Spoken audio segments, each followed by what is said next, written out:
Hello everyone, Mr. Benora here. I want to show you Formative. Formative is a new program that we just got here at Runnymede Schools, and I think Formative is going to help you guys solve a lot of problems for a lot of different things.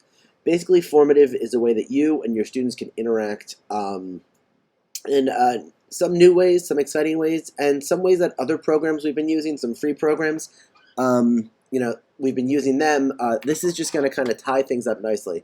So practice down here.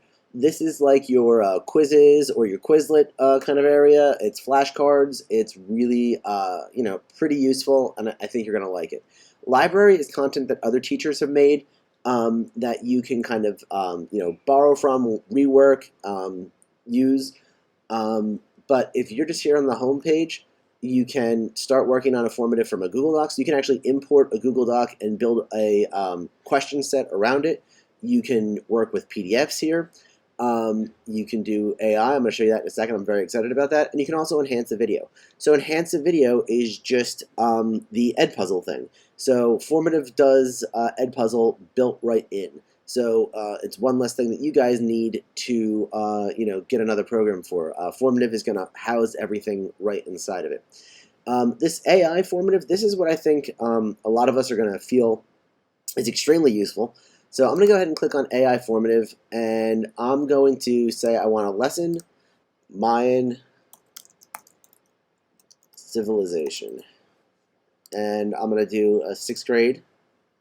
And then I'm just going to click Generate Formative. And I have lesson checked there. So Generate Formative. And right now it's saying that your formative is currently being generated by RAI. When I talked to the people behind Formative, they said that they are using ChatGPT as the backend for this program. So it's very, very powerful stuff here. I think you're going to be kind of impressed. So again, I click View Formative. And it's still working on it. It's telling me I have to add students. You guys can import students, by the way, with Google Classroom or Clever. Do it is easier for you. All right, and now it's saying it's still thinking, so it might take a minute. But right before my eyes here, it's starting to build questions.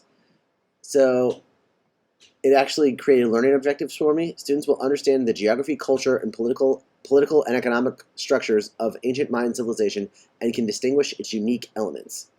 All right, that's pretty crazy. So here is a paragraph that it generated. It then gives questions based on the paragraph. These questions look a lot like NJSLA questions, by the way, with paragraph on the side here and question sets over here.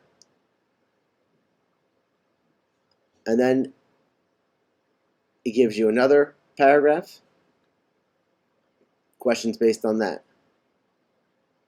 Now, it's been a while since I've been messing around with my ancient Mayan history, but I'll tell you, I might want to change BC and AD to BC, E, and CE. But as you can see, I can edit what they have here. I can change it to fit what I'm looking for. But if you're stuck and just need a quick little lesson launcher, check that out. I can launch a lesson very easily, and now I can assign this to my students. Here's a math problem that I set up to show you the power of Formative and how things can work. So I have my math problem, and after my problem, I've given you the start to your solution. Please show all of your work. So what I'm going to do now is click Edit Background. And now I can just draw right in here. So I'm going to start with 200 minus 20. Now I'm on my Mac, so my handwriting's not good. And let's say that's the only reason why my handwriting's not good.